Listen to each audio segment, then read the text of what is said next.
Hello, everyone. It's LionKingCMSL playing Railroader. Uh, Now, anybody who wants to join this, my saves, it's heavily modded here in Alarka because that's where we are. I have passenger storage tracks. I have a loop track which I haven't installed, and that's the vanilla SD7. But also I have modded tracks to Asheville, North Carolina, and the old Appalachian Railway, which went to Ravensford. Also, a lot of modded equipment like these ore jennies in the back, this tank car, that box car, maybe this hopper. Yeah, the hopper is modded. Also, my era is like 1973 to 75, and if you hear noises in the background, that's my clock.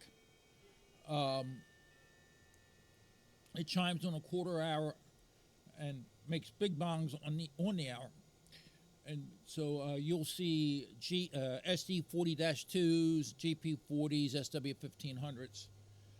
I got tired of the steam locomotives having to be refueled all the time. I mean, the diesels last a lot longer. Oh, crud. Okay, I have to remember. Okay, well, I can see the last car is that box car. Whee! I could walk. Oh, which box? Which? I don't know where it's supposed to go. We do it this way. And also the map here is modded E5. Talking to myself there. So this is called the extended map, which gives me not only locomotives and cars, but where they're supposed to go, and a little bit more information. It's a really nice thing. So again, anybody who wants to play the map, I mean, talk to me. The balloon loop would come off here, back up here. What is it? No, I think it's here. It comes off here. I don't have it installed because I'm not running any major passenger trains that need a balloon loop. I need to take the. It's not. Oh, it's that tank car.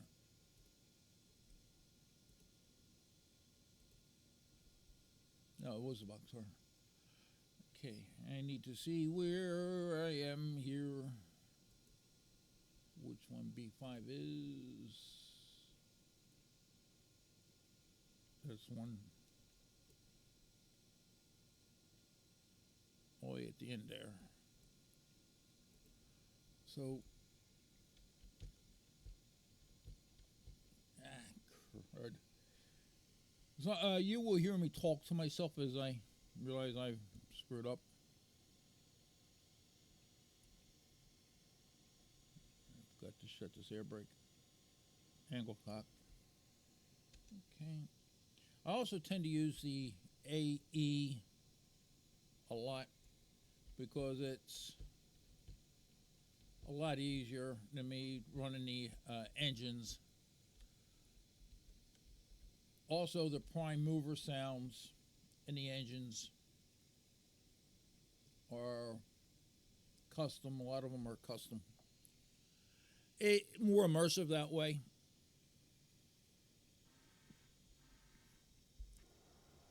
Let's see.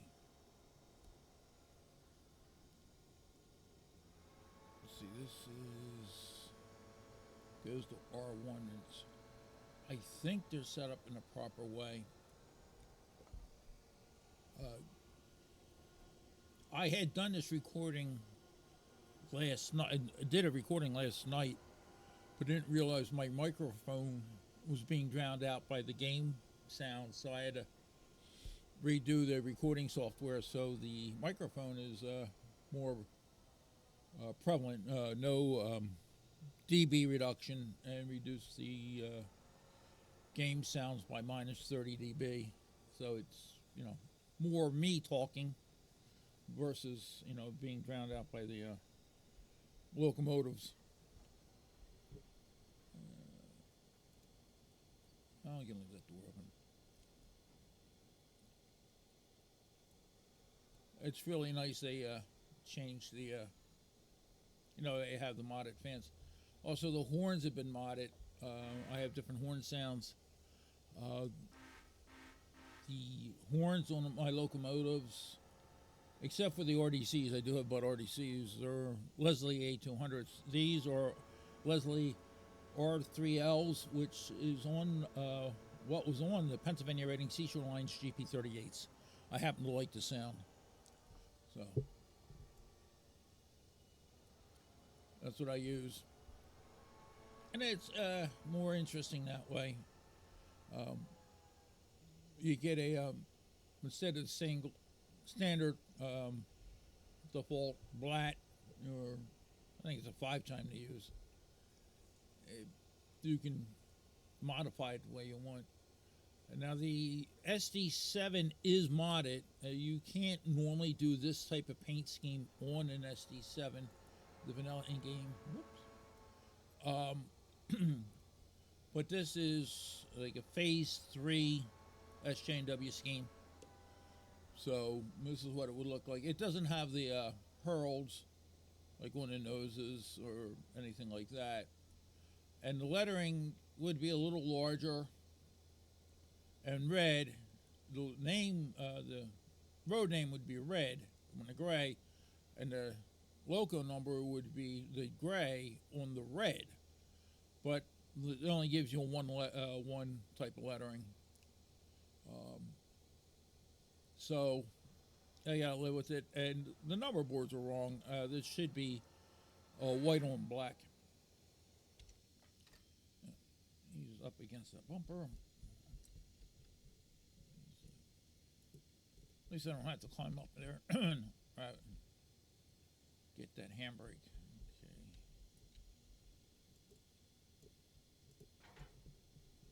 Let's see. This has got to go to R2. I think that's R2. Okay.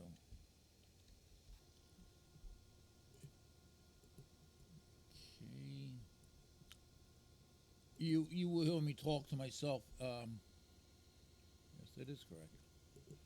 As I said, it goes, I think out loud to plan my moves. As I've told people, this is close as me being hired out on a railroad without physically being hired out on a railroad. Being I have a problem with my heart, or had a problem, hopefully it's gone away. The only job I could have on a railroad right now would be on the technical side or clerical side. I could be a radio maintainer. I could be a clerk, ticket agent, or something like that. In operations, as an engineer or conductor, that's not happening anymore. I've resigned myself to that fact. I had AFib. I had a procedure done to hopefully correct it. Whether that would be disqualifying, I don't know, but I do know they don't like heart problems on the railroad for obvious reasons. So, me being an engineer, a conductor, communications, yes. Signals, probably not, because you have to get through NORAC on that. It's on the operations side. A dispatcher, probably not.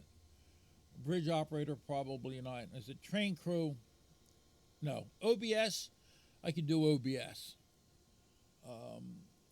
So, as far as me being hired back on a railroad, no. Although I'm still affiliated with the Cape May Seashore Lines, and will support them. being I'm 68 and retired, I'm not. I can't see me going back to any rail oriented job anytime soon.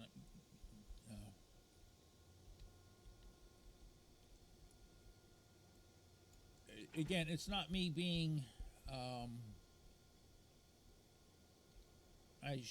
should I say, fatalistic. It's me being practical. I mean, just not going to happen. I have to live with that fact, and I'm happy with that fact. Well, not happy, comfortable with that fact. That my days as a full size railroader is over. Seeing this game's equipment labeled for my model railroad, my fictional railroad, as one as close as I'll ever get to actually seeing it happen. I mean, there's no way I will be able to go, unless I somehow got a couple $100,000 to buy a locomotive or private rail car. There's no way I would be able to see stuff painted for my model railroad. Now, this game, I tried to set this up like it was a real railroad. Okay, I try to operate as a real railroad. I do sometimes, I say cheat, which is use the sandbox mode. I forget to put a car somewhere, or delete equipment that I want. Now, the money aspect here, that's earned through the railroad itself. I didn't use a cheat code. What I will do is, being in the lore of this railroad, is it's an annexed operation from the South Jersey and Western Railroad, which is based in Camden, New Jersey. The branch, the Murphy branch, does not buy equipment. That comes out of the corporate funds. So in the lore, the railroad says, the branch says, hey, the operations manager calls and says, hey, we got these grades down here, and we need bigger engines. The SD7s aren't cutting it, and they say, well, okay, we'll send you a couple SD40-2s. So they just show up on the railroad. We need new, better passenger equipment. Okay, here's some RDCs. So they're just spawned in. The railroad the branch doesn't spend money to get equipment that comes out of the corporate accounts. Now, interesting here, this is the Alorca copper mine locomotive. Make sure this is okay. This here uses the reporting marks ACM, and if anybody knows the owner of the Cape May Seashore Lines, his initials were ACM. It was a happy coincidence. Now, in theory, they could be using the reporting marks ACMX for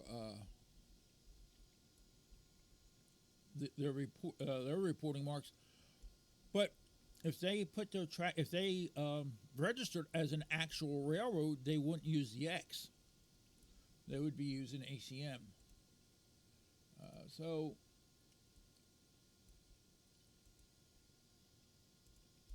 that's happy accident as far as that is concerned. Now, I am not going to shift these cars around. These cars have to go in first, then these cars, but I'll just shove these things on the siding up there, because this has to go into the one track. So now, in theory, at the end of a year or every quarter, um, the Murphy branch would be sending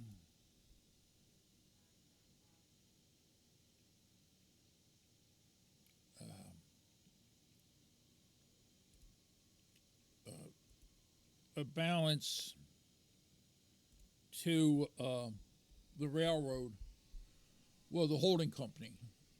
Well, no, it would be the railroad. Now, there is a website for the model railroad, for the fictional railroad, the South Jersey and Western, at www.sjwrr.com. It's a fully functional website, and it gives you the history of the lore. So I can operate this as an actual railroad. The dynamic brake should be orange. Oh, no, it's not orange. Let's see if we can make that orange. Inspect, equipment, build, paint. Again, this is strictly body. Oh, okay. I'm not paint that. The orange is supposed to be like a copper.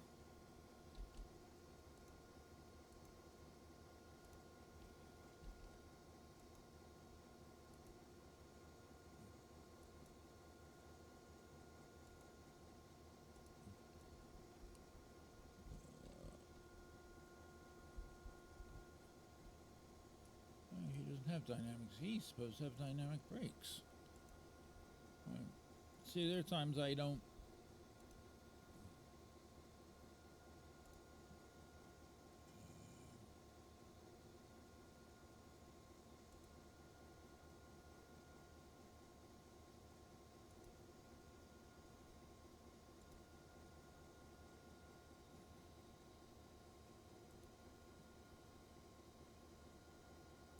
There you go. Ah. Sometimes I build stuff and I like, oh, I forgot to do that, and in the middle of the game, change it up.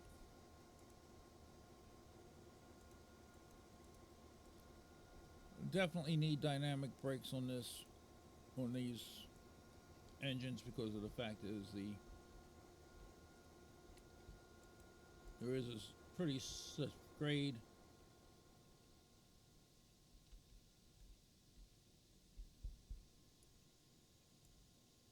In real life, I would not be standing there, but being it's not real life.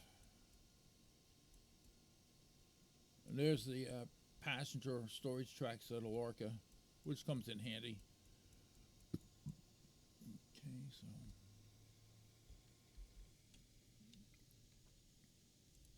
we'll go down there in a moment and show you the RDCs.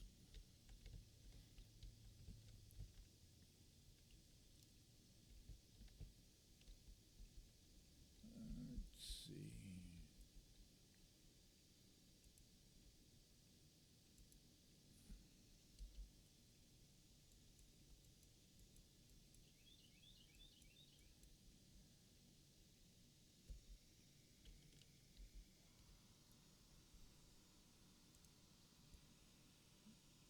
Now, these are really nice RDCs. The guy who did them baked the texture in, so I mean, that looks like they're made out of stainless steel. They're the only thing wrong with the way they look is the numbers here should be white, and I don't have the Herald or the Tiger Stripes striping on the end. The Herald would be on the door, and the striping would be under each window. But when they were delivered, most railroads had nothing on the ends. I mean, the PRSL had their heralds like right here. It's an RDC one. There is an RDC two, and they have an RDC. The guy has an RDC nine. He's making an RDC three, an RDC four, and a converted RDC three into a cafe car, which on the SJW is a RDC five. Now, here, this is an RDC nine. Now, RDC nines only had one engine. They didn't have the dual engines. This one does, but the RDC nines were built for the Boston and Maine, which is a relatively flat railroad. And Bud didn't want the RDCs hauling a trailer, so they figured, okay, one engine would be fine for a flat railroad. I could see the SJ&W going up to Bud and saying, look, we have this railroad in western North Carolina. It's got severe grades. We need a trailer. We don't need the control cabs, but we need two engines. In case one fails, we're going up one of those grades, we need something. And Bud probably would have said, sure, no problem. And they did that with the B&O when the B&O said, hey, we want you to put a kitchen in an RDC2 and give us some tables. And they did. The speedliners. But as far as the scheme is concerned, that's what an SJ&W RDC would look like. Initially, they would have had red roofs. I can't paint the roofs red, but you know what? I like them better without the red roof. Because what do you do with the blister? You paint that red or you leave it silver in the stainless. The fact is that you can paint the underframe whatever color you want, but that's still stainless. Now, technically, this battery box should still be stainless, but I'll live with the black battery box. I know in the PRSL RDCs, they are stainless. But you have control of the class lights, and the headlights work. If you enter the cab, you can only control the lights on each end. The only lights that work, you can control all of, which would be interior lights and the number board lights.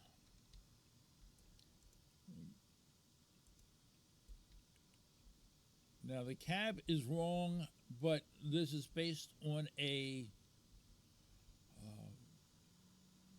rebuilt BC rail RDC. And I can see SJ&W doing it, so I have no problems with this cab. And other than this grade here, that's a view I remember very much. Looking out this window, not this particular cab layout, but the view out the windows. That's ingrained in my memory for a long time. Let me see, where's he? Okay, he's at his waypoint. Let's go back and visit him.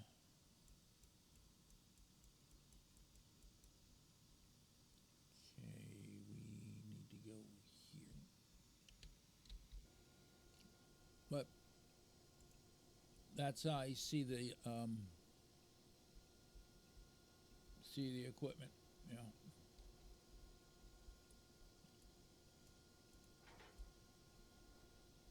Okay, so now he's going to put that car. In one game, I have 86-foot long box cars. They put an 86-foot long box car in here, and in certain ways you couldn't get past it.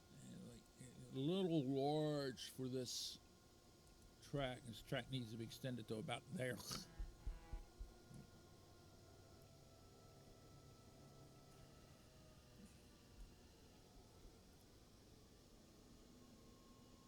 Neat scheme on the box car. Some of the box car, a lot of the schemes are correct.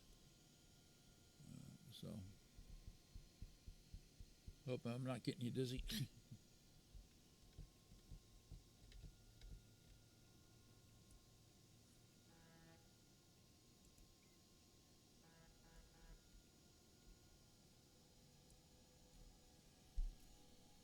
The nice thing about using the waypoint function on the game is sometimes I'll have two or three locomotives running at the same time. And it just gets, if I had to run them all by myself, okay, I'm running that train, shifting it. Oh, and that train's at its destination now. I got to stop it, even though I need this train to go. Let's say this this train, I need it to go to the end of the track. Now I could use the road function and then put flares out, but then I'd have to make sure the switches are aligned.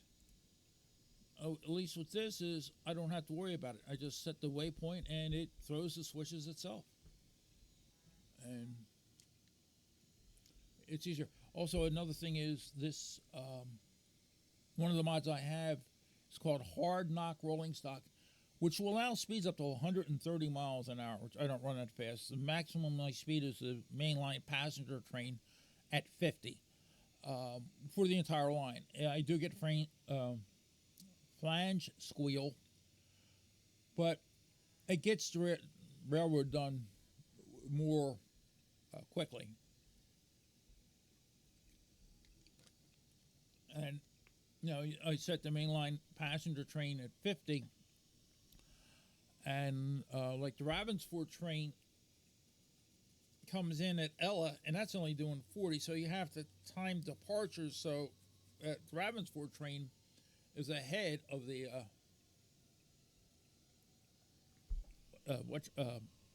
mainline passenger train from Addy, because that's as far as I'm running. I'm not running all the way up to Asheville.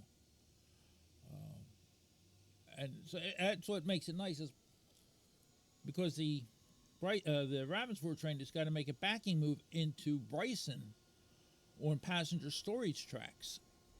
And if I was just using the road function, once it got to Bryson, then I would have to by hand put it there, which again would be a pain in the butt.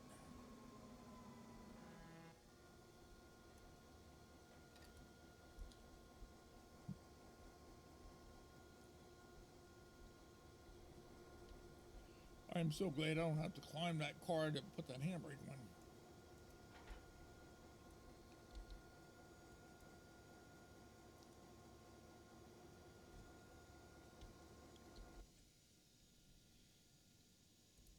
And again, if I was doing this manually, I'd have to be on that engine and making sure I'm not going too fast. And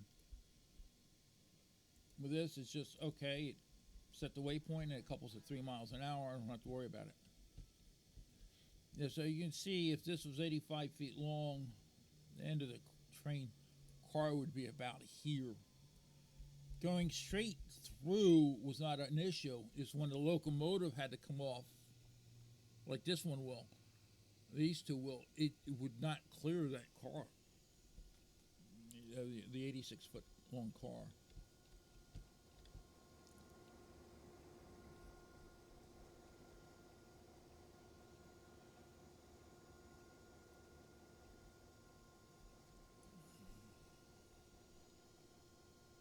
So, there is a maintenance of way update coming out. Now, I understand when that happens, all of my track mods will disappear. That's a given. Most, if not all, of my modded rolling stock may disappear. And I'm okay with that. I mean, start a new save and I'll go from there. To me, it's not a major issue. I started this save knowing that this maintenance away update is coming out, and I may lose all progress. And now they will do a legacy version where you could still play with the modded stuff, but I I want to see the maintenance away update where you will have to maintain the track and just be like a real railroad. I know one of my friends, after told about this game, and he looked at it, he says, "No, it seems too much like work." You know what? It is. It is work. But if you're in the railroading industry, it, or retired from it like I am, it's as close to being in the industry without being in the industry. I just noticed stuff.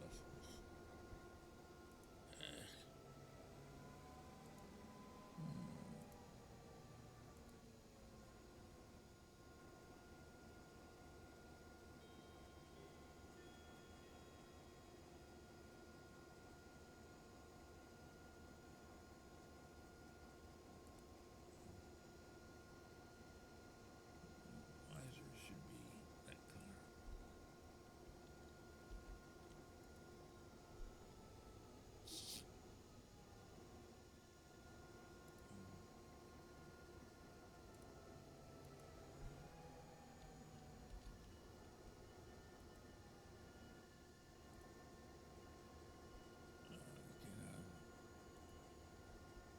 Couple of options.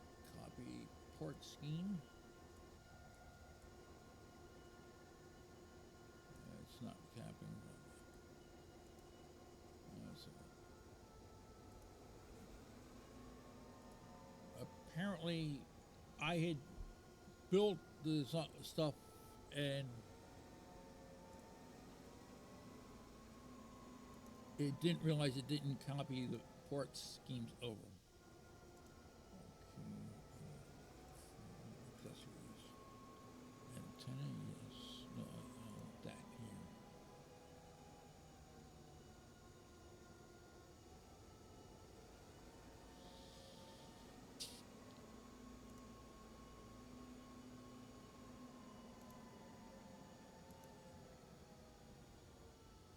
And Sinclair.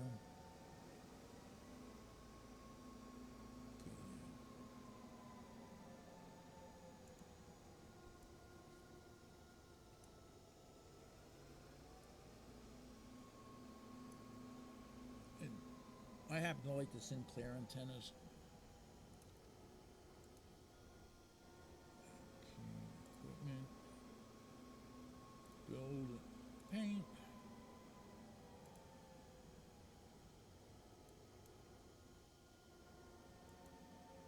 There we go.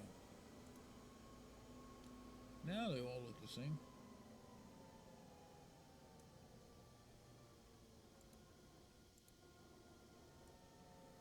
Um, you know, the orange is supposed to be a copper color, which didn't turn out like I would want it to, and the green is, you know, the verdigris, you know, aged copper color. So I can see, you know, these are GP9s. You know, Alorica being it's a secondary off the branch, and actually it would be the Murphy main line. And in the lore, the SJNW bought the line from Asheville, North Carolina, all the way down into Marietta, Georgia. They bought not only the southern portion, but the L&N's portion. So, with trackage rights into Atlanta. So they can run passenger runs from actually Chicago into Asheville. I really into Atlanta. Uh, the SJW owns some roads. They own the LNN. They own the Monon. Uh, as far as lure is concerned. They kept their names. They're not, well, SJ&W.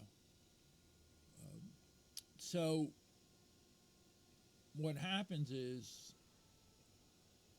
the SJ&W, through trackage rights over the southern to Asheville from someplace in Kentucky into Asheville, and then went there and said, okay, here's, we're going to haul to these passenger trains. And I also see some through freight. One would be a Tropicana juice train to Chicago, in the Chicago area, and auto car trains, either parts or full tri-level auto racks, coming from Detroit. Now, the SJ&W would have gone through and rehabbed this branch, eased the curves, opened the tunnels, widened the tunnels, enlarged the tunnels, replaced the bridges with modern bridges. So it's a class one railroad. The SJ&W is a class one railroad. It runs from Camden, New Jersey, up to New York, and out far west is Kansas City and Chicago. So it's competing with the New York Central and the Pennsy.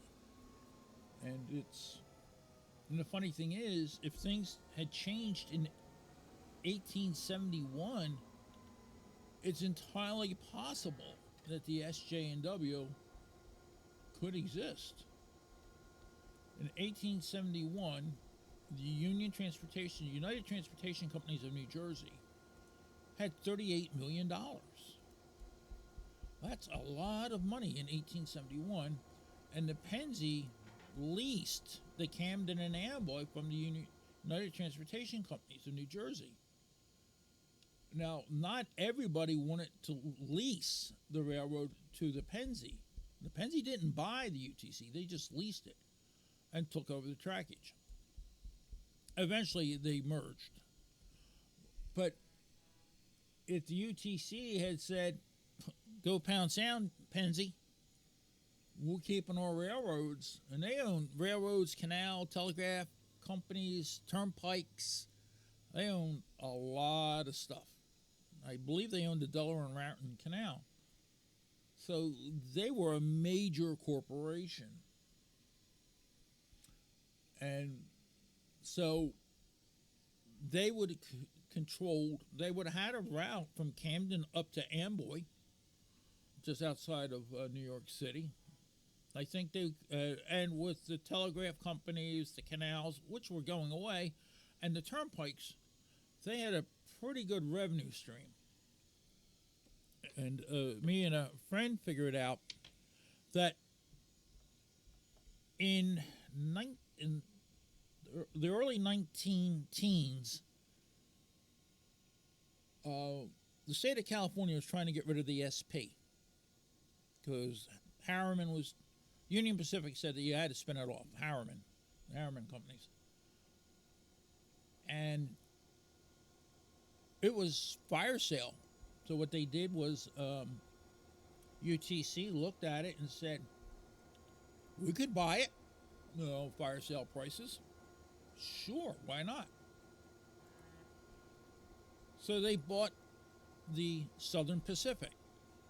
And now the railroad in southern New Jersey, the railroads in southern New Jersey, because there were actually multiple, became the South Jersey and Western Railroad.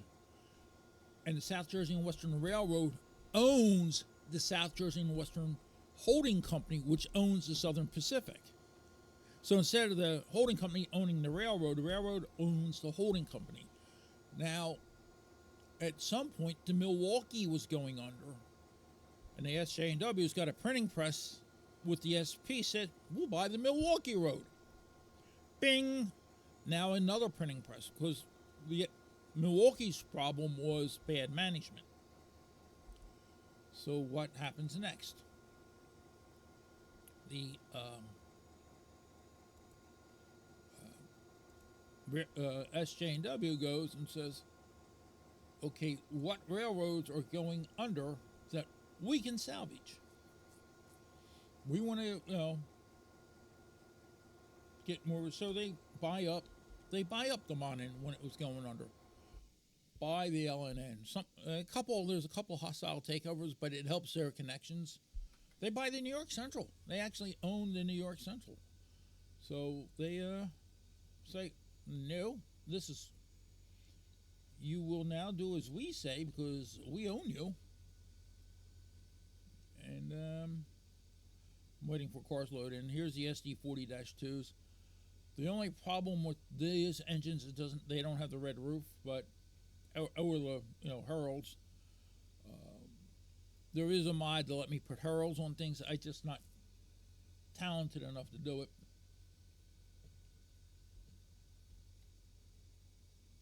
And this again has modded sound, so it sounds like a 645E. Now this is one thing I like. The other ones I had to clip on knuckles. What's this? Come on, work. It's not going to work. But you can see the word pull. There we go. It actually use the uncoupling level to uncouple.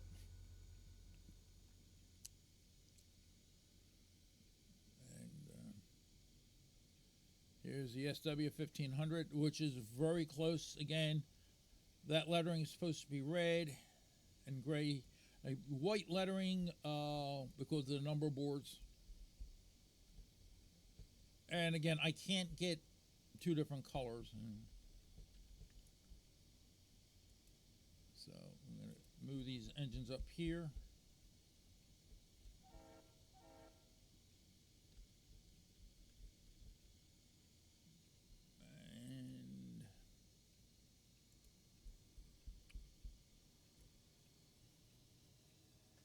And now, in theory, I could have put the two box cars, that's what they are, here and had these engines come up here and do it. But instead of using, was it 6,000 horse?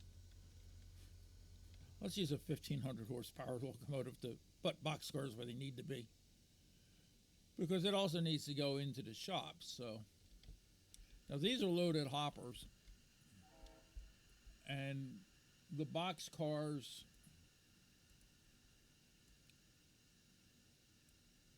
one's empty, one's loaded. And the hoppers, most of these hoppers are loaded. There's some empties in the back.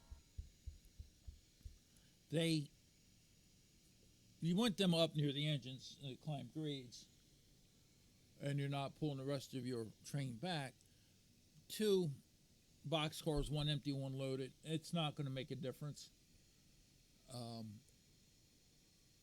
Also have the piggyback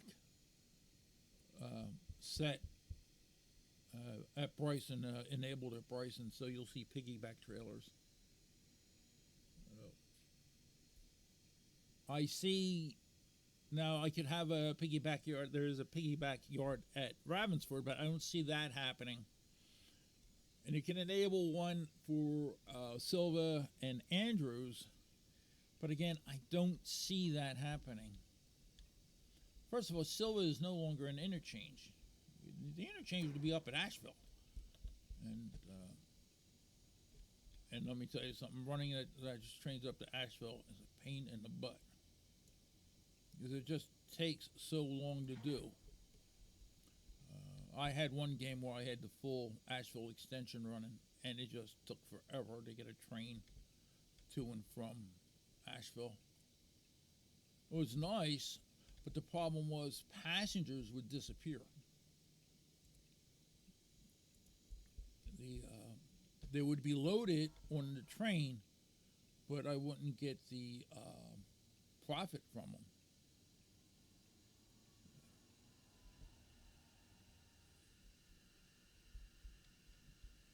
What's really nice is now I can just go like this and get that train to come back.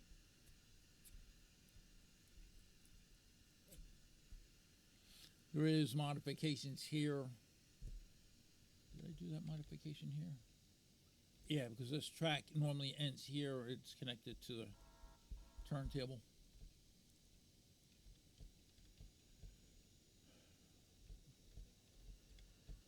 Real life, I wouldn't be doing that. Yeah. Again, a lot of it is, this is not what I would be doing in real life. But it is a game, even though I try to run it as a real railroad.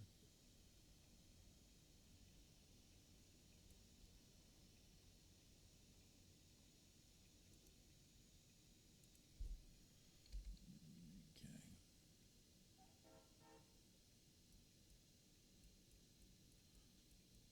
Where is he? He's in past the east end of Koei.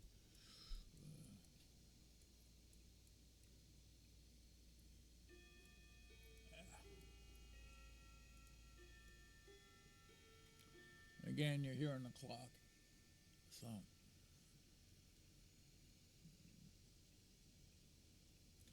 now what's really nice is this engine is actually running.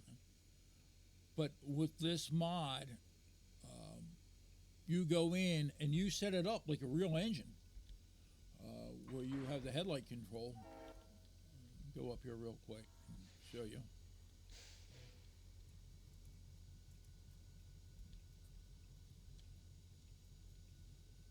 See, there's headlight control. So it's controlled from another unit coupled at either end.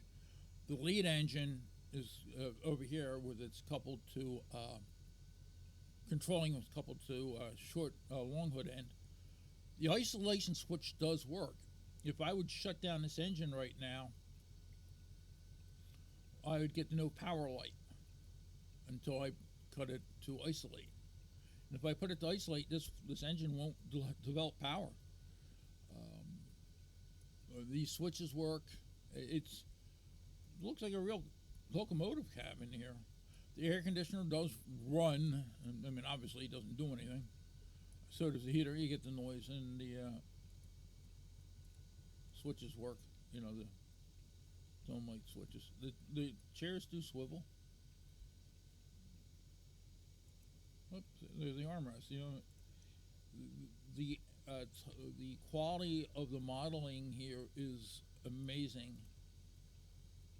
Shut the door. You can open up some of the long hood doors.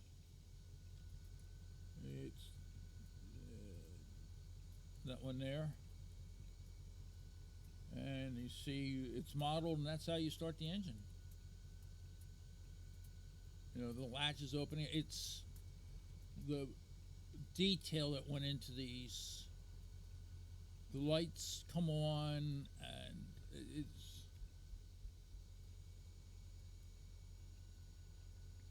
they don't have the MU hoses, but yeah. Hey, I'm not complaining. Okay, so we want to go all the way to Addy. This is a mod here. I do not service this. I've played games where I had to service that. It was a pain in the butt. And here is the Addy interchange. It is huge. Now, what's funny is now I have a cabin car, caboose. Yes, J&W uses Penzi terminology. See, this train is now 2,960 feet long. This train is over a half a mile long. There is not one siding on the railroad, that'll handle it. It's just too long. 2960 divided by 5280. That's 56.56 miles long. Yeah, that's a long one. Let's see. I'm going to save the game because sometimes when I do this, it N5C cabin car. I bought them from the Penzi. I'd like to see an N8 because I actually owned an N8 cabin car in real life. So I'd like to see an N8 here.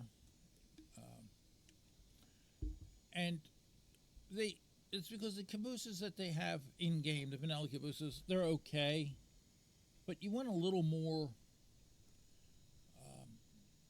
variety.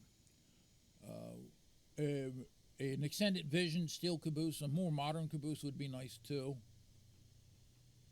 But I can see the SJ&W going to the Penzi. Hey, we have any cabooses you don't want?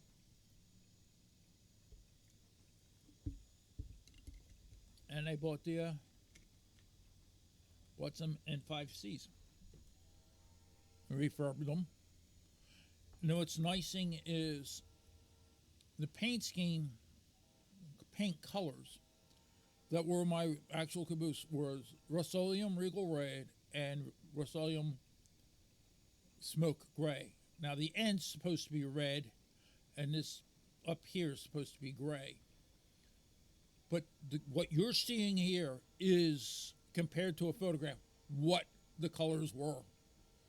This is exactly what that cabin car would look like, except for the fact is it doesn't have red ends, and this cupola windows aren't gray. Again, the lettering color is correct,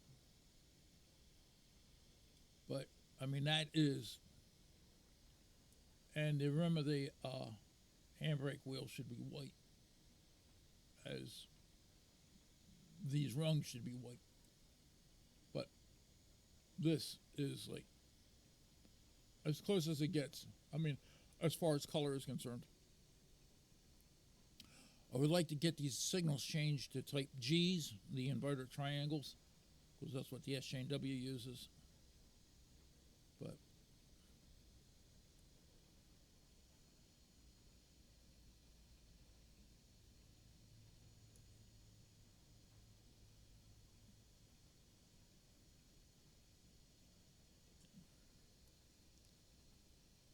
But seeing, I actually owned a caboose, as I said, so I know what an SJ&W caboose looks like. Seeing this rolling down the line in game is like, yeah, this is what I would have seen. The other only difference is this frame band is supposed to be taller. It's supposed to be the height of the rivet band. But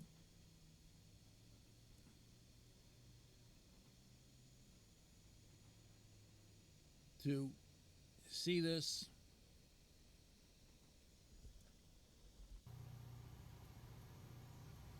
and see the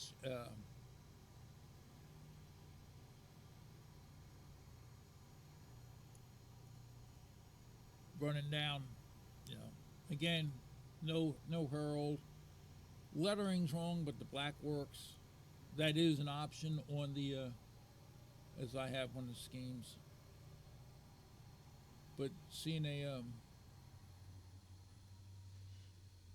SJ&W consist, two SD40-2s,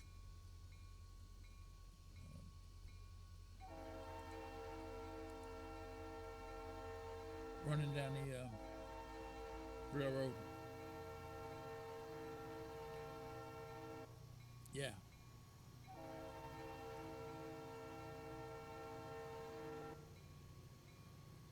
And the handrails are correct. I mean, everything is, other than not having a red roof, with this particular era scheme, the roof should be red. But I'll live with it. But again, can't keep repeating myself. It's what I imagined what it would look like.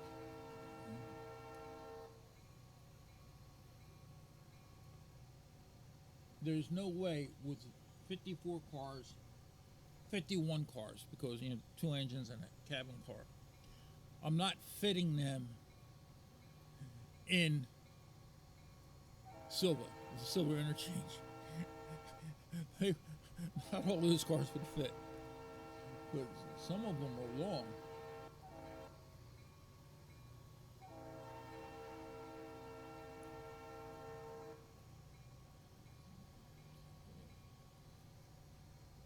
Now, up at Addy, yeah, that's not going to be a problem because I think that interchange yard's a mile long.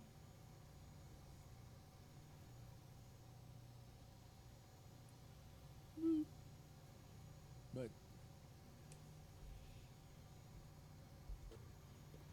sit in the cab.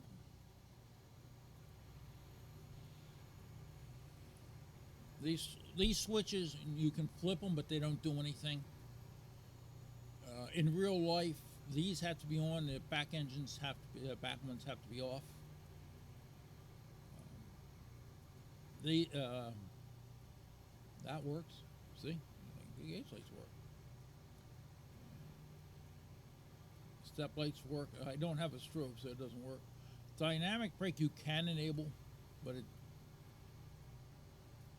the lever doesn't do anything. These switches work, and that's why I get rid of the.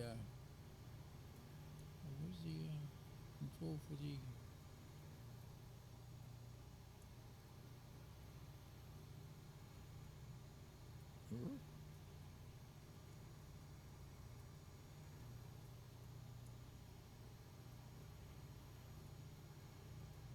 That's the front headlight. There should be for. Oh, front ditch lights on. Okay.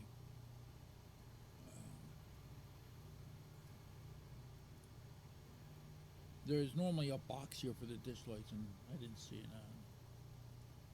They changed the model.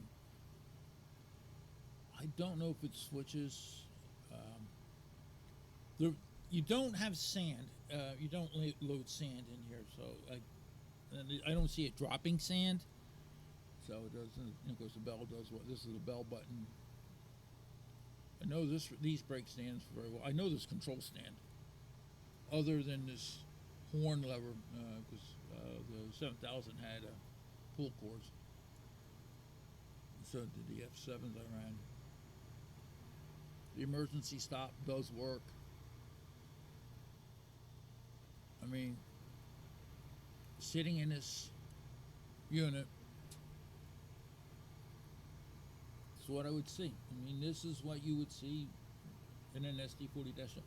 Yes, you can move that. There's the GP40s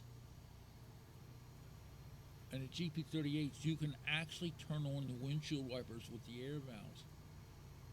Now, I don't know. It's not modeled here. I don't see any control. They didn't model the airlines.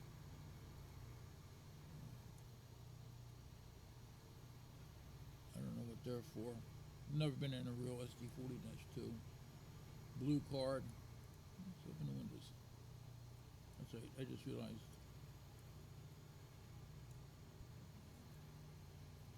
Come on.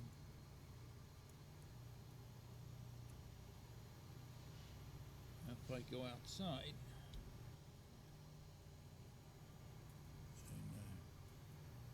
and do it right.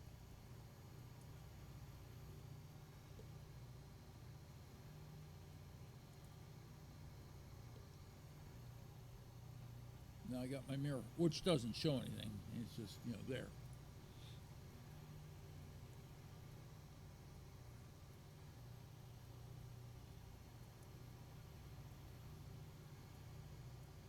Okay, this heater doesn't turn on. I said in the GP40s and whatnot, they do.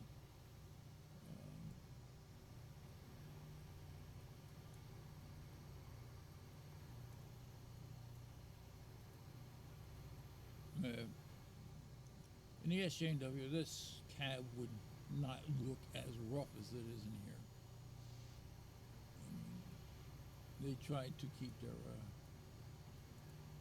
side. Okay, how about rotate? rotate this seat.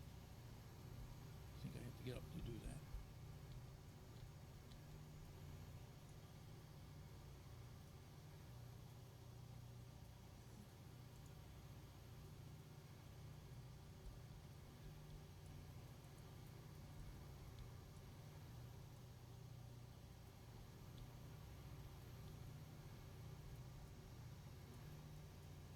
I'm in the Addy now.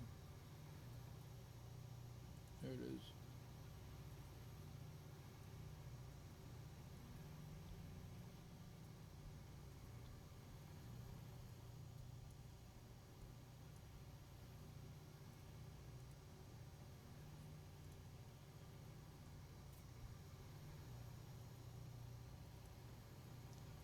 Leaning out the window. The mirror's in the way. I'll close the mirror.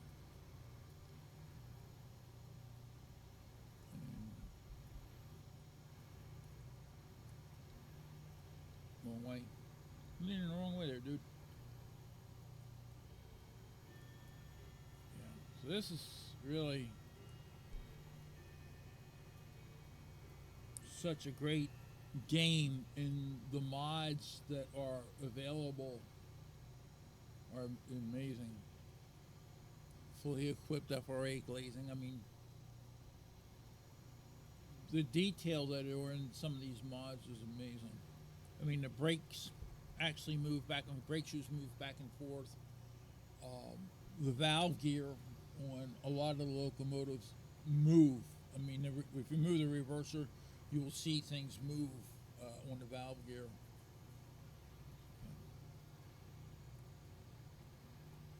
This is a gauge I've never seen in my personal experience, running experience. This is an airflow meter, and this tells you whether or not there's air going through the brake plate.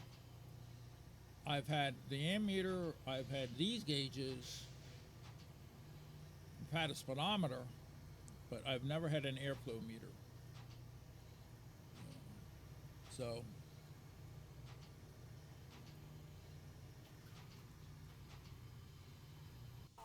I'm going to jump to Bryson real quick.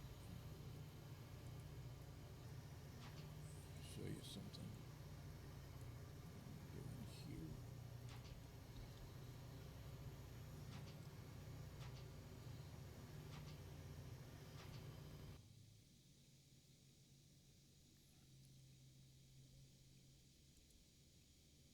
Again, a lot of modded track here. This is mod. This is a actually when it loads in, it's a repair shed. You know, I think I put 8 passenger cars in here. There we go. There's the GP40.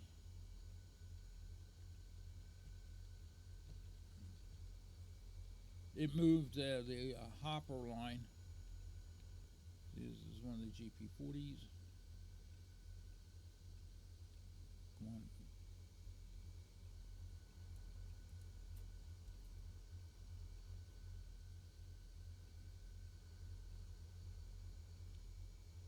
That's what I was saying about the ditch lights. Now, watch what happens when I turn on this valve. The windshield wiper works. Yeah. Same thing for this one. Now, what they didn't do is model the air hose, flexible air hose. So, unfortunately, the passenger side windshield wiper doesn't work. They didn't model the airline. But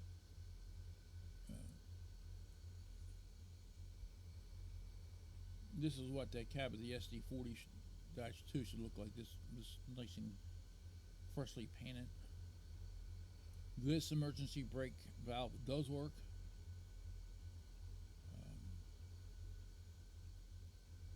So just for ha-has. See here, controlling what I said. This is easier to see. Right now it says run. Let me just.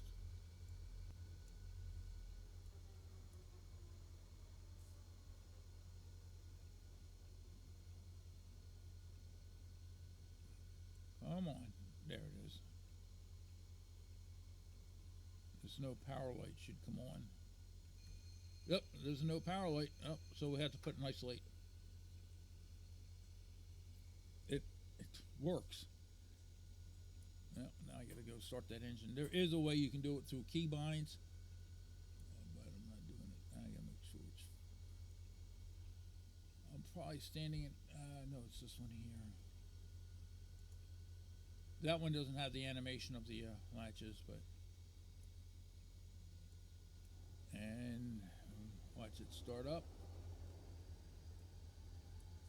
In real life, you gotta watch these because they will pop out on you. And it's not moving the lay shaft lever. Yep, okay, we're running. Past.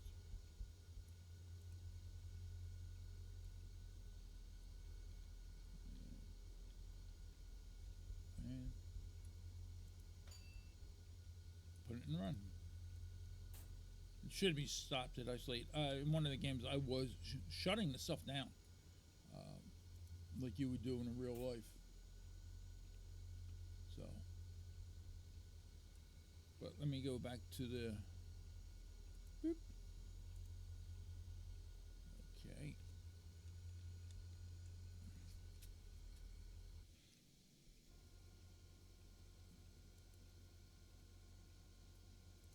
Go away.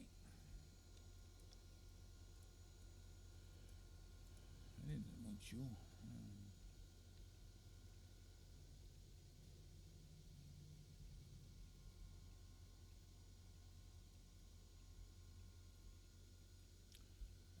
Don, you were on the correct side to begin with.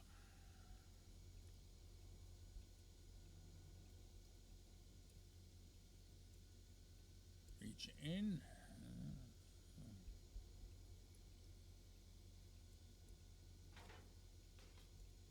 The fact is, they have that animation is.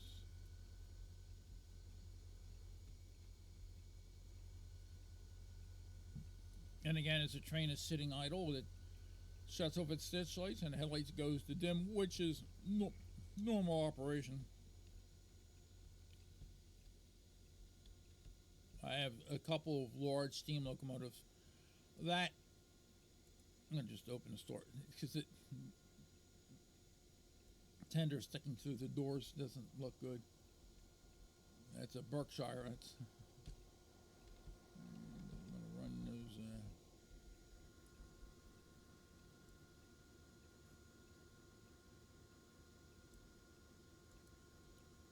here.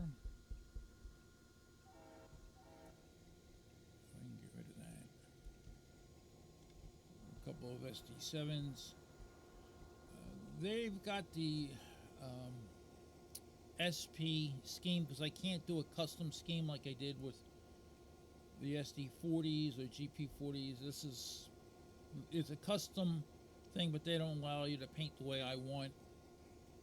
So it's basically a modified Black Widow scheme. So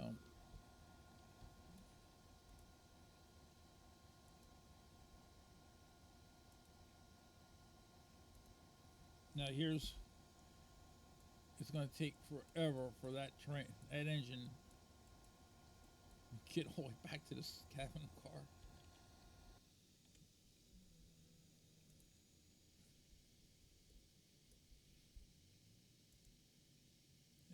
He's gonna okay.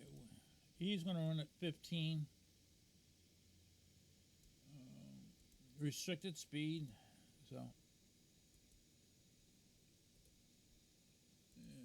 we get rid of the markers.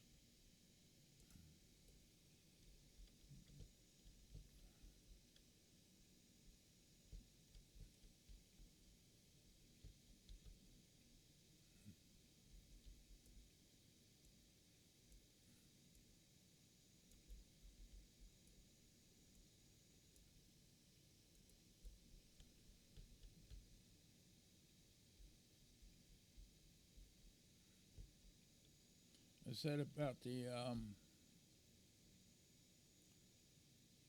piggyback. Now, the piggyback trailers are wrong for the era. There are modern piggybacks. The only other thing that's really wrong for the era, and I disabled the stock cars, the older stock cars, is these male cars. These are all male. There's 9 male, 1 fish car. It's these trucks. In the 70s, at least here and now, they would not be allowed. They're bolted together. They were banned. So there's no way you would see them in interchange service. It's neat though looking at all those cars. This is the fish car. But those baggage cars, no. Okay. And what we're going to do, we're going to go.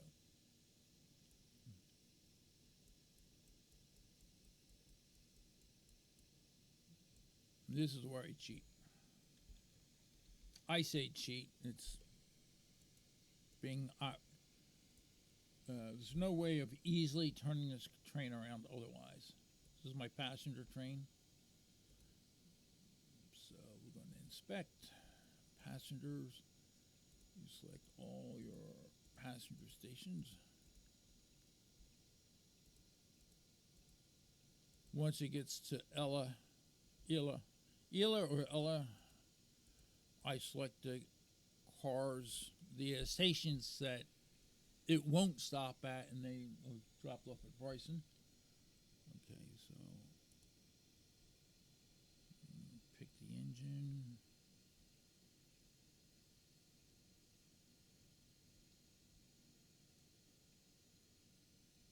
$11:45. I keep forgetting which numbers are which.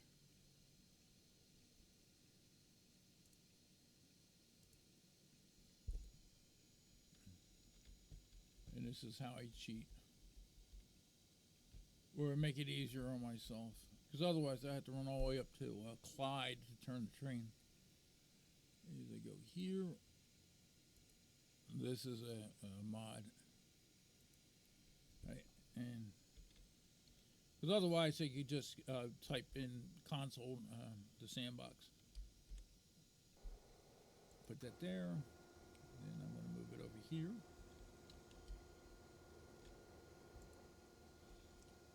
This is based on an SP scheme, a daylight scheme.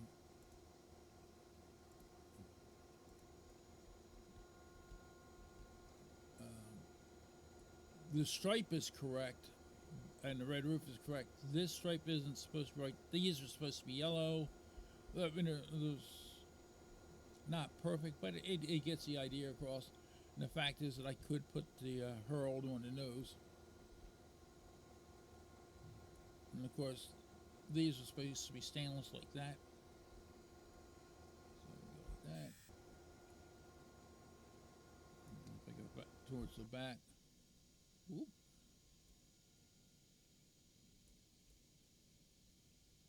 It's a nice looking train. And then of course I have the Herald on the back. So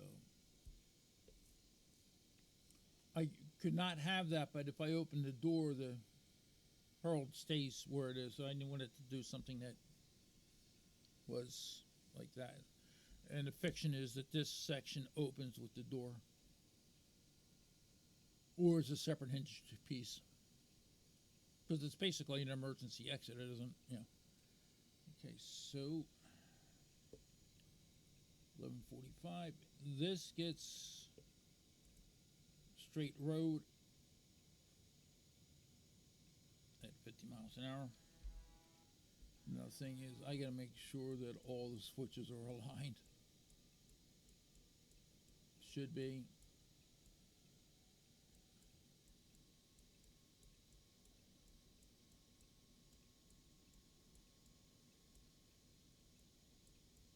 Where's this switcher at? The switcher should be in the clear. Yeah, because this is the main line here. He's clear of that. Okay. Now we go to Ella. Unfortunately, I cannot select Ravensford like I would like.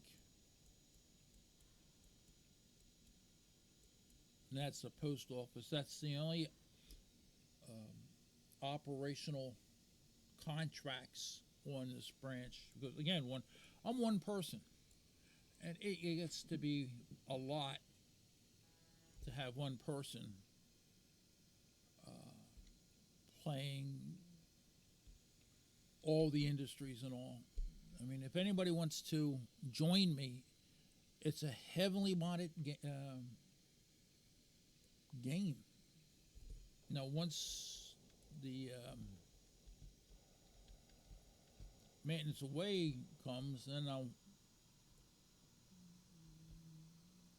start from scratch from no mods and then add mods. Okay, this should be MU'd.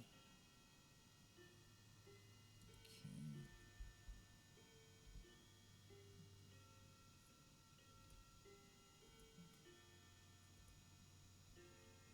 Inspect, select, cut out.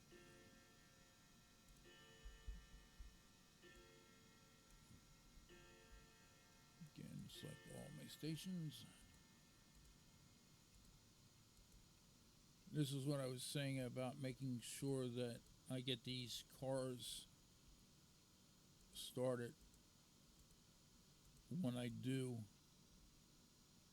Okay. Make sure my I didn't kill the markers on this end.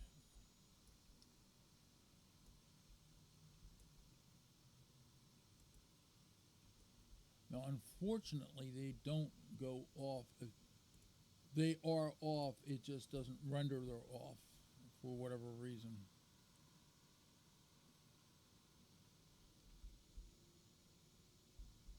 And I did not.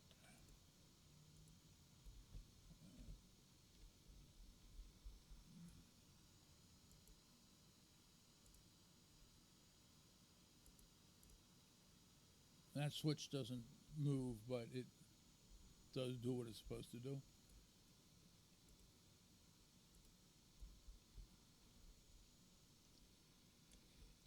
So it looks like a real train. So we go to Bryson. There's the piggyback terminal. And these are the passenger storage tracks I was talking about earlier at Bryson. They come in handy because they just dead end trains in there.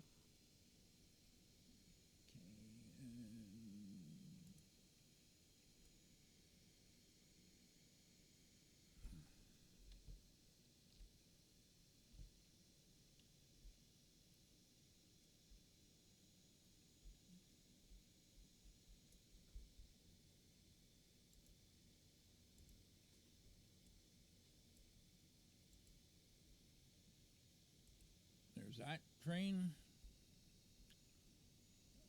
And 150. And by the way, all the equipment is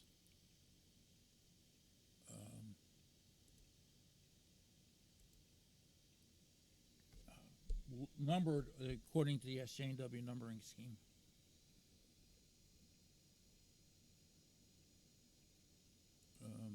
So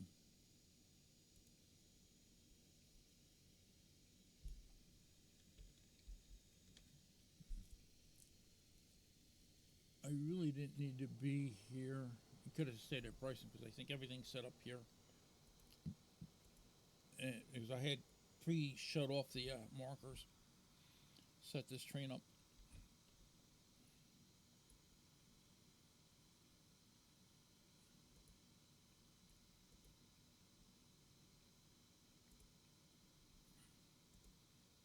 Yep, I did. I guess I can go back to Bryson.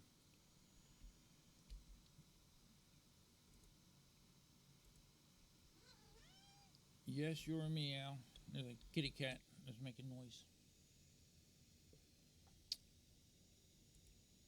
And this train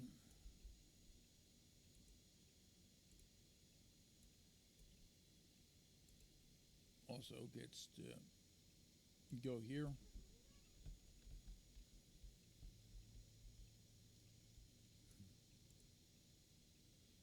And these are the last runs of the day. Do one round trip, and it gets everybody where they're supposed to be. Each station is served at least 4 times per day. Uh, Ella and Bryson being more than Ella is 8 times today because you've got uh, 2 different trains serving Ella. Well, so would be Lorca Junction, Hemingway, and Hemingway. Um, the Bryson is 12 times a day. Let's see, 2, 4, 6, yeah, 12 times a day because I got all those, got all 3 trains showing up, routes showing up twice a day, both east and west. So one of the reasons why the 150 is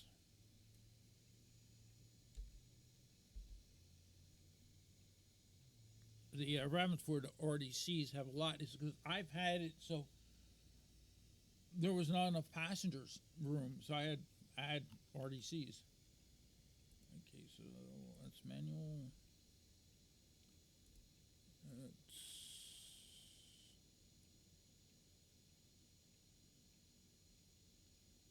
okay. Where's the 261? Oh, I didn't.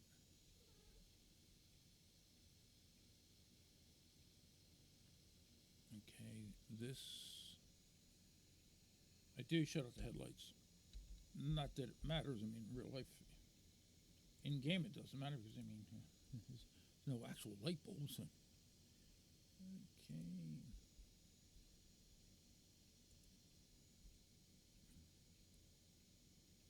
Okay, he's at beta. So I need to put him away.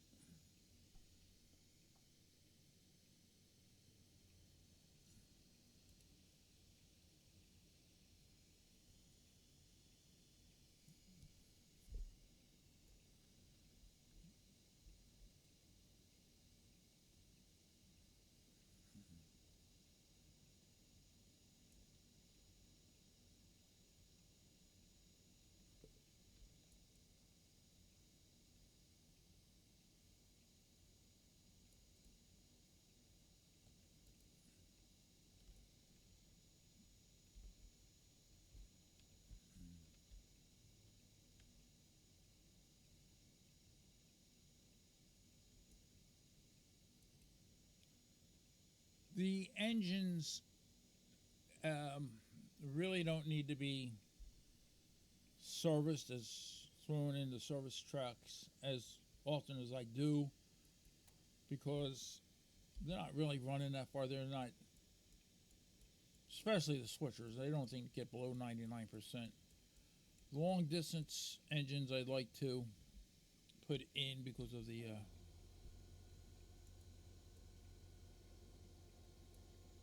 fact is they are running the length of the map almost. Okay, what I need to do is let's see.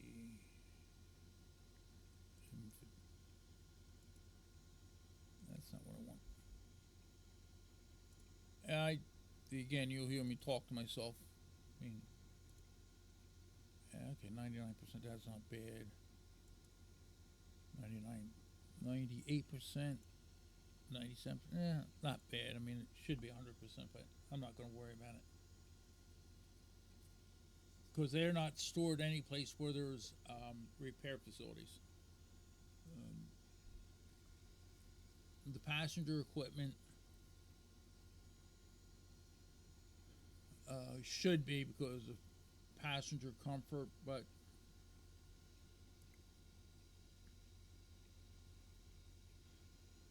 You think about it, I've ridden Amtrak. I worked for Amtrak. I know some of the quality of the equipment. If it was 75%, um, it was there. I mean, that they have had equipment break down on trains, especially with the superliners.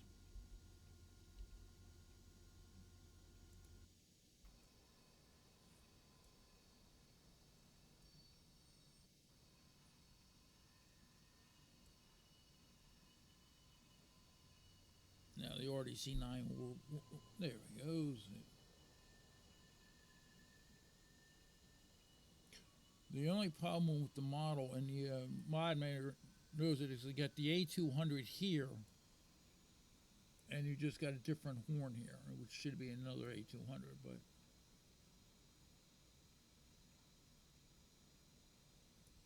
where that is more visible, I gotta watch doing that because sometimes the game will freeze on me.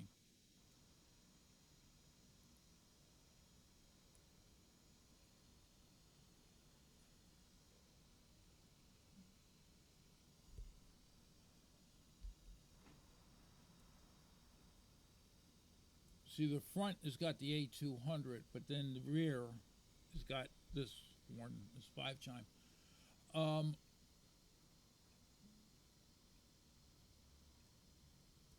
is it technically this is the back, that's the front, but you would have the baggage section towards the end. You can't have people walking through there.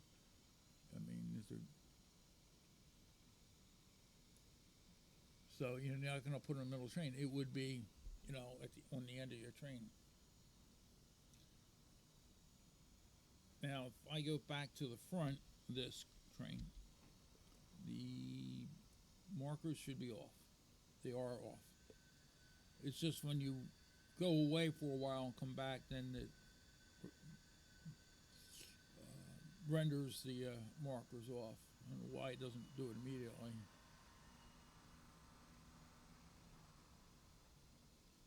But running the real equipment, yeah, I know what it looks like. And that's stainless. I mean, that is definitely his stainless. And pretty good. You can see why I need passenger, 4 passenger cars. Okay, so let's jump in. Oh, I don't. This cab doesn't look familiar. And PR sells RDCs. The windshield wiper was hung off the top. I know. I mean, the scenery. I don't know. I don't never seen the scenery before in real life. But the view out of the windows. Yep, that's what it looks like. You ever want to know what it looks like? Look out the cab of an RDC. You're looking at it.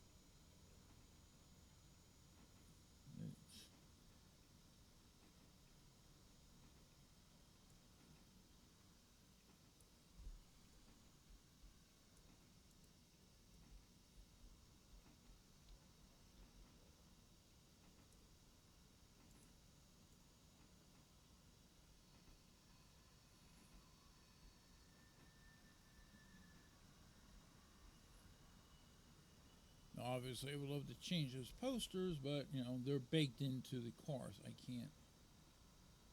Jasper, Wyoming.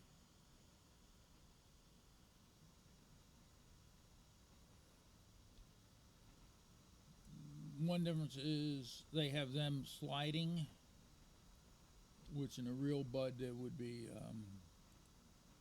swinging in.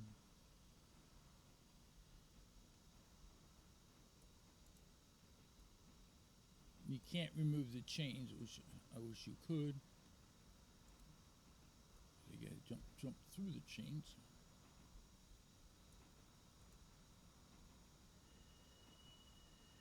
Oh, I know that. Oh, I've seen that. Oh, I've seen that move. Yep. The only control switches you have here are for your number light, uh, interior lights, and these vestibule lights.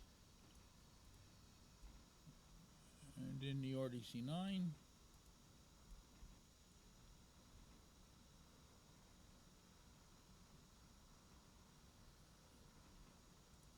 nice thing about these, I had other RDCs, and the problem was they didn't haul baggage. These, as this car shows, there's half a ton of baggage, 1,000 pounds of baggage in it. Which, they have luggage racks. Um, the other RDCs I had didn't look good. The engines were in the wrong spot.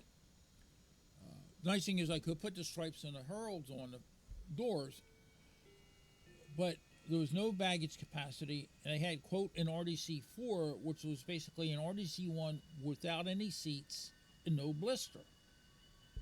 Well, it's not an RDC4. So you had to run, when I was running up to Andrews, I had to run two RDC1s with an RDC, quote, RDC4, unquote, in the middle. And it looked horrid. It wasn't right. Now, you should be able to do the run with one RDC because it handles its own luggage. So when Salty came out with these RDCs that looked phenomenal and acted like the way they should handling their own luggage, it was great. It was, if I do go back up to Andrews, then I can, for Mallorca, just one run RDC. I don't need three. There was not enough passenger loading for two RDC1s. So, and there are custom sounds on the RDCs for the for the Detroit Diesels 6110s. So, only thing this mod here, this track mod, is it doesn't blow horns for the automatically blow horns for the grade crossing. Although it's nice, it's got working lights and gates and bells. I follow this one because of the fact is I got to kill the passengers for all the other stations except Bryson after Yilla. And this one here, let me see where he is.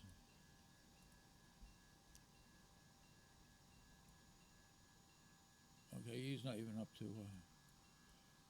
one thing. Oh, crud. I forgot to normal my switches.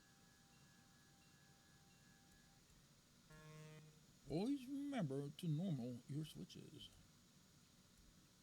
I've been a couple of bad incidents on that. I have to remember when he clears Lark at Junction to make sure this switch is normaled. Otherwise, the mainline passenger train will go the wrong way.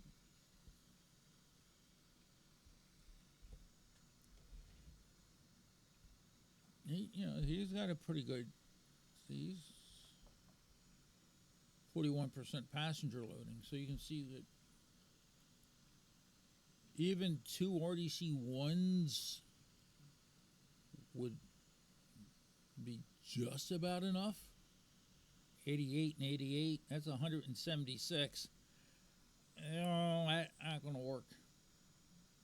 Now they say 90, but the regular seating,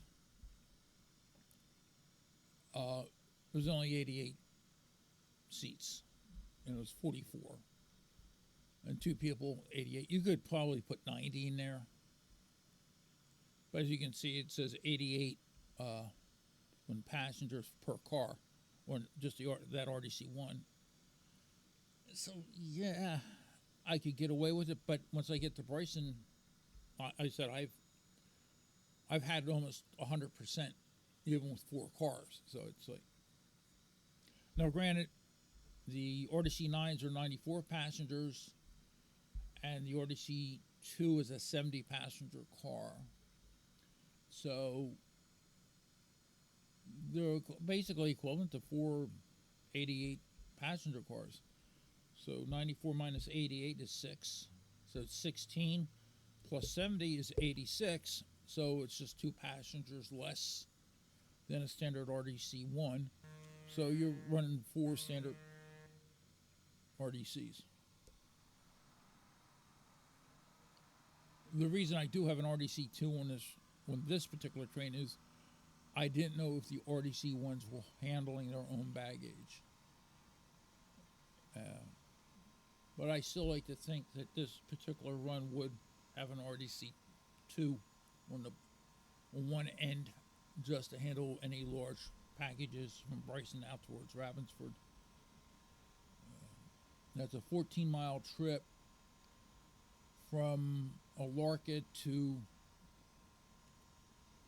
Bryson's an 8-mile trip. There's not going to be too many large packages. And from Bryson to Alarka, the freight goes, there's a local freight that goes that way. Not that there's any LCL shipments. But the freight coming out of Addy stops at Ella, or Ella, I've heard it both ways, before it gets to Bryson. So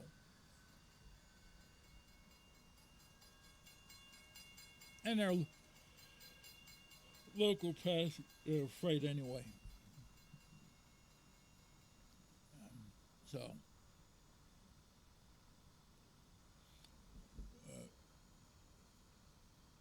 I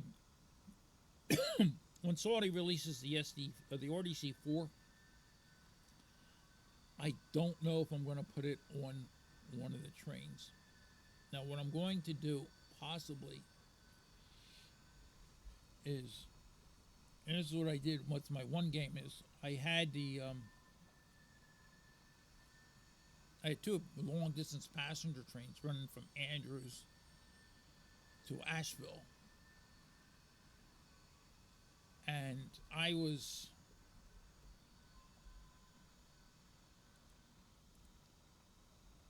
running a passenger, thinking of running a local. It made all stops, but they should have a local in there. Which would have been harder for one person. Again, if I had other people running the game with me, then it would make a lot more sense to have a local running the equipment. See, it doesn't normal that switch. It should. Well, it did now. Or I did.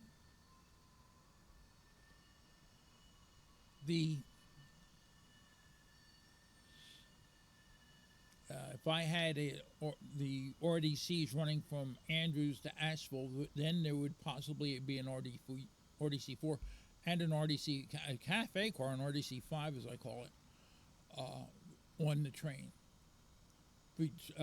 Now, between even Alarka and Asheville, yes, you could see an RDC5. But 14 miles between Bryson and Ravensford, there's no reason for a cafe car. No. The commuters are going to get their coffee either at the station or at the house. And at Bryson, leaving home, because this would be the evening commuter run. Same thing. It's going to be, they're going to stop at the local convenience store at the station and grab a coffee or soda, whatever they want to munch on. And the same, Alarka is 8 miles. There's no way. There's not enough time on the train. This takes about a half an hour to do the run.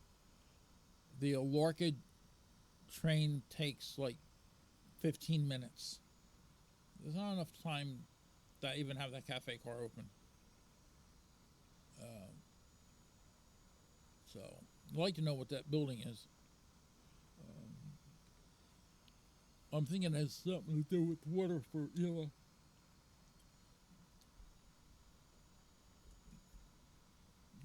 pumping station.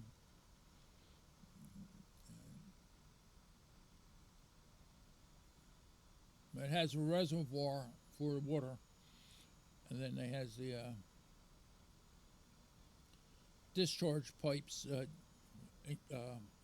Because it's, let's say, taking in 100,000 gallons of water per minute, but it may only use at times 50,000 gallons per minute, so it discharges the rest back in without being treated. There are industries in here which I don't use now. There's an industry over there. It's ELA Power and Steam, or Electric and Steam. I service that industry. That and the post office are the only two contracted industries on this branch. Other ones, it's just like house tracks, and then the fish tracks that are non-contracted. They're just like the game puts them in. You service them just like a house track. Let's say here at ELA. Now ELA is fully serviced as far as vanilla game, the farm supply, and the house track. Whittier's got all its industries, which is basically the sawmill, stencil manufacturing, the oil company, and the sawmill. Dillsboro is got Locust Pin and the fuel company, and everything up at Bryson, coal and oil, Appalachian Horrowoods, and Standard Oil, and of course with all the house tracks and and team tracks and whatnot. So Alarka, as you saw, is got its share. We didn't see the chemical company being served because I did that last night. Actual last night, not in game last night. The fuel and the manufacturing company, and it was the copper mines. I don't want to go any further than where I have, and Robinson Gap and Alarka Junction. The copper mines and Robinson Gap are tier 5. I don't want to go any farther than where I am right now. There's no reason to. Nathahala, I don't service, again, because I'm one person, the Power and Light Company or the Lumberyard in Nathahala. Occasionally, I'll do the National Park Service. I believe that's at Wesser or Hewitt. I forget which one it is. I serve that occasionally. But Andrews, the only thing I service up at Andrews is the fuel company. I'm not servicing Snowbird Paper the same reason I don't service Silver Paperboard. It's just too much for one person. So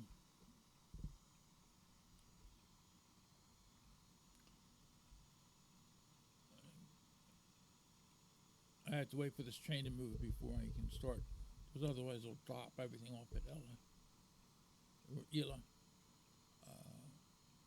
I depart to Ella because that's how I think it should be served.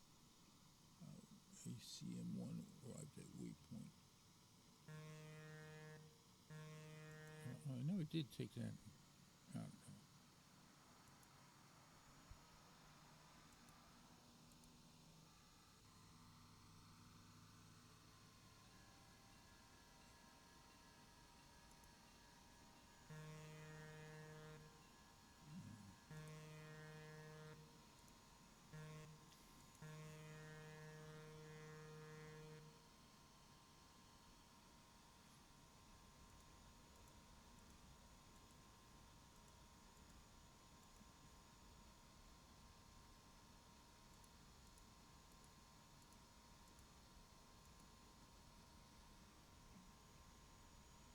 So we have 6 for Bryson. See, there's at least 3 passenger cars needed. And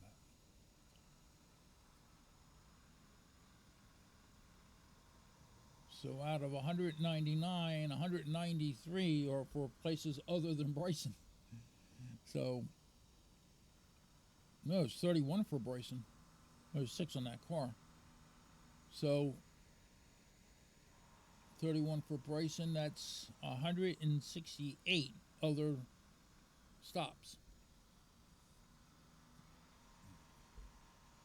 Now we go here. He should be past Hemingway.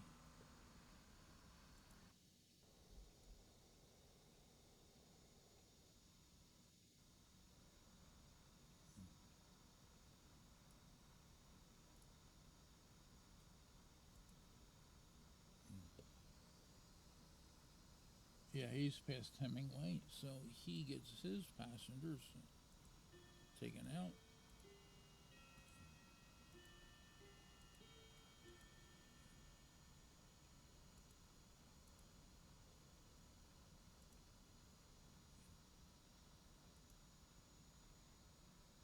So he's got 187, which would have been better than 2 cars, because that's 176. So yeah, and only 59 are going to Bryson itself. The rest are connecting. So yeah,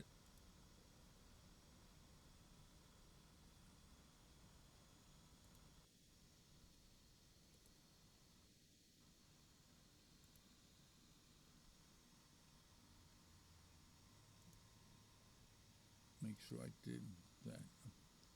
Sometimes I can't remember. So the main lines at Wilmot, which is way behind him. So and that still got us up at Whittier and Ela, which is 4 minutes in station time. So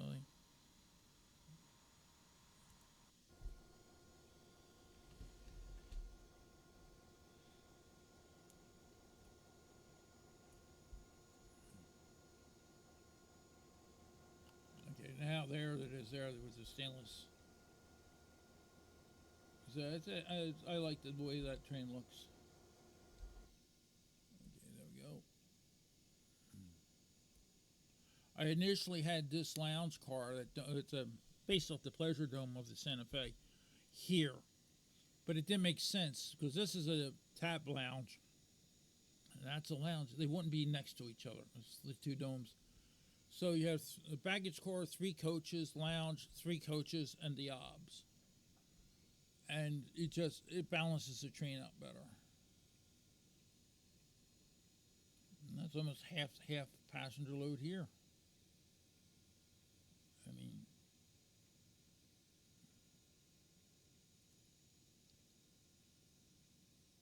so I have 32 for Whittier, 30 for Bryson, 47 for Ela. So it's,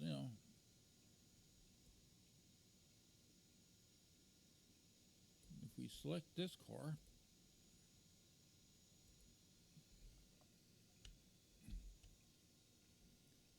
you're in the dome.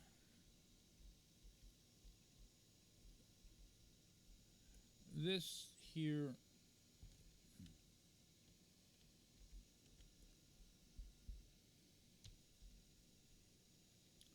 yeah, that's the problem with the dome. It's the cars aren't tall enough.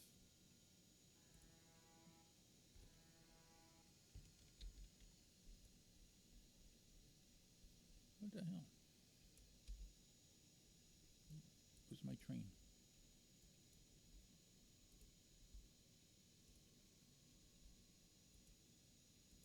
I did. I know what I did. I'll just do that. There we go. These are nice cars, except that door should be here. There should be no. That door would be right where it is because there is no vestibule. But again, for the mod, it's a nice looking mod. Yeah, so Yeah, see, this would be a tap lounge. Yeah. There is a sky top. Someone did mod. The same author here, Radar, did do a sky top. There we go. Sit down. Watch the train goes by. Watch the scenery go by.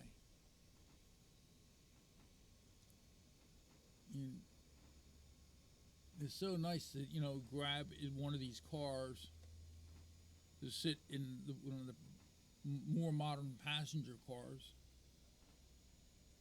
and just enjoy the view.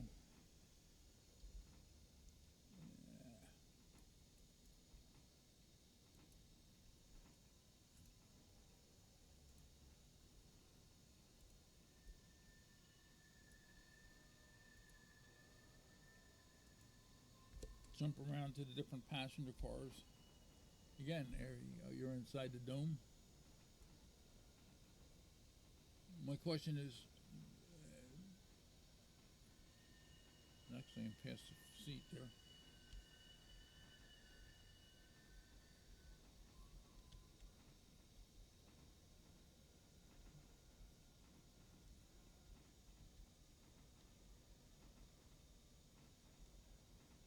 Come on, come on, come on, come on.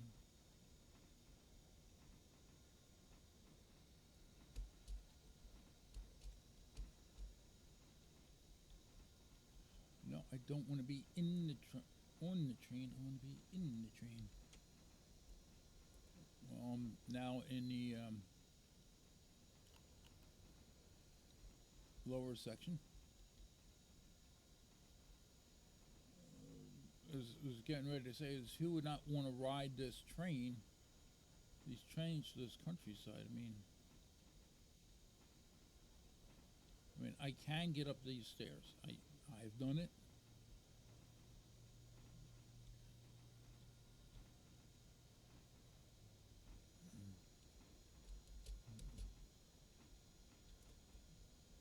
You can get up there, but there is a dining car. They do have a dining car. Come on, get me up. Oh.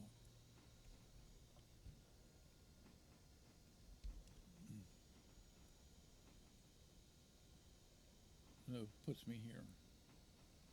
But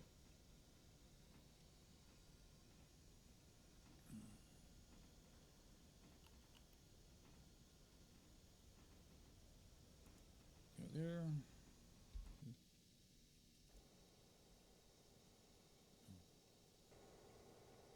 There's a shot. Both the Alarka train and the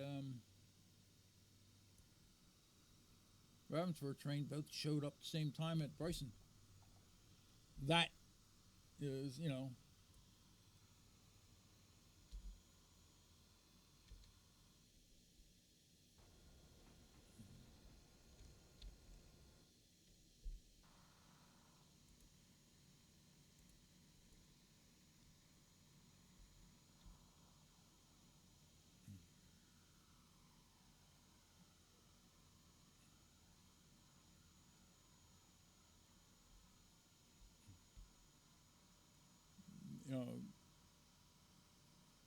what you would want to see.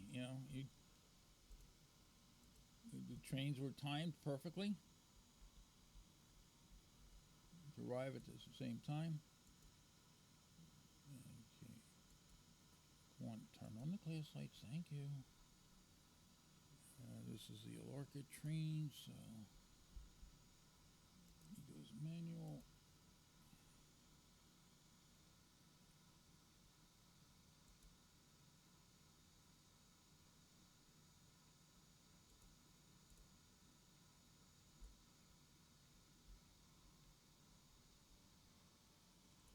So yeah,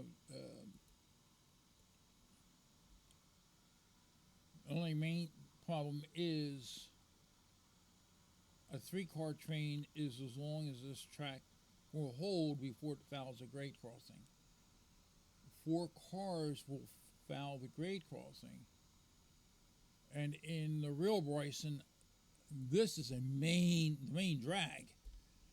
yeah, you wouldn't be blocking that.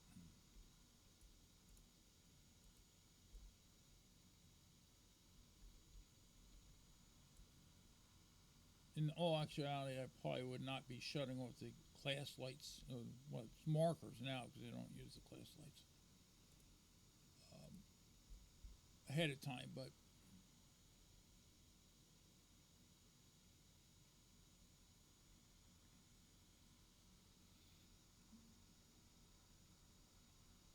I do because of the fact is that I know if I do it, then start the train back, that the markers will still be on. Okay, we want to start loading passengers for Hemingway, Larker Junction, Cochrane, and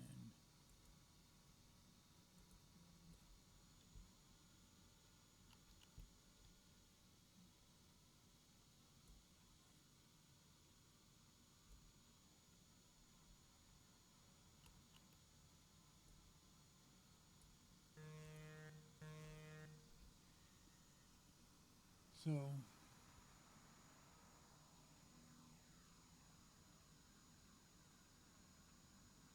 Birdtown's got 14, Ravenswood's got 34, so that's 48, plus whatever the train that's coming westbound's going to bring me, and then when I get that main line going eastbound, that's going to get me a lot of more passengers. And in case you're curious what the CTC board looks like, no, I don't have CTC activated, it's just ABS. Because I'm not worrying about meeting trains or anything. I just set everything up. Why is that switch? Okay, now I have to make sure why that Ella.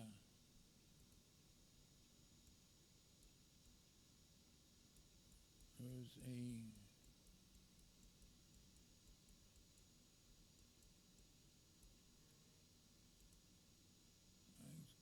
Good thing I caught that because otherwise the passenger train would have came into the order and stopped. That's one of the reasons I tend to look at this board is make sure nothing really weird going on. This is that switch that leads to the this track here, so that switch will be normalized.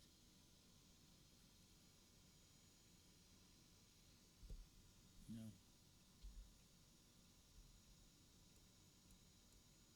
see, it's normal.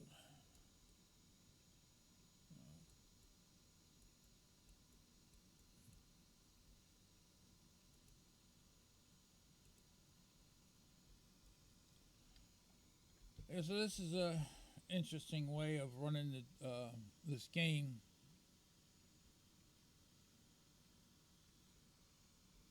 Again, this is an interesting shot. You have the two RDCs sitting here at the station with their. Just take everything off. And, the two RDCs sitting there at the station waiting for their passengers and ready to depart. It's what you would see at a station. That's what they saw at Camden Station for a while. Federal Street Station. Atlantic City occasionally, I guess. But you see RDC sitting there waiting for their passengers.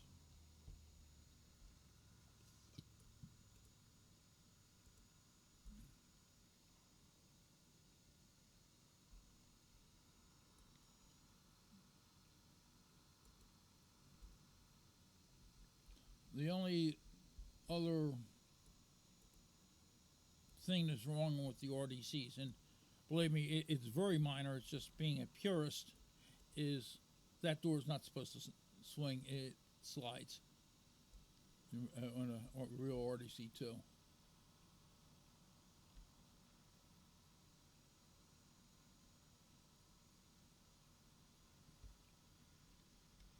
But I'm not holding it against the mod maker. I mean, that's the fact is he did everything else so right. It's not even funny.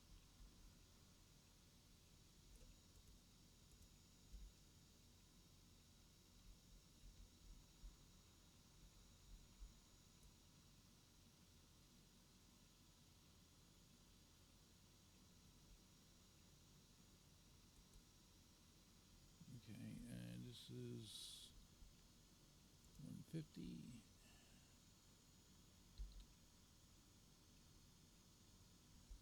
Okay, I have to remember to take that off of manual, off of AE. Occasionally, I forget to do that. Then when I put the other engine of the RDC2 onto AE, it causes issues. And yeah.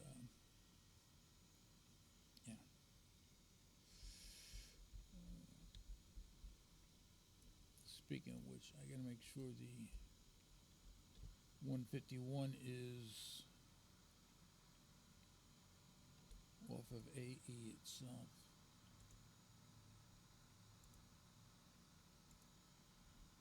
It is, okay.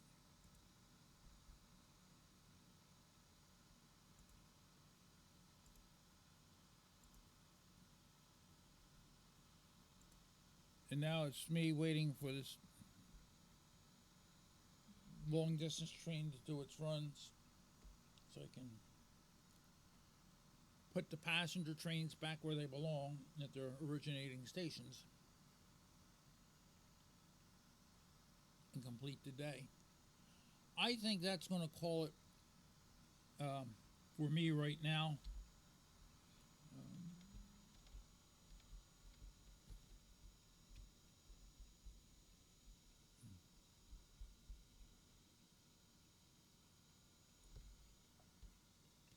I'm going to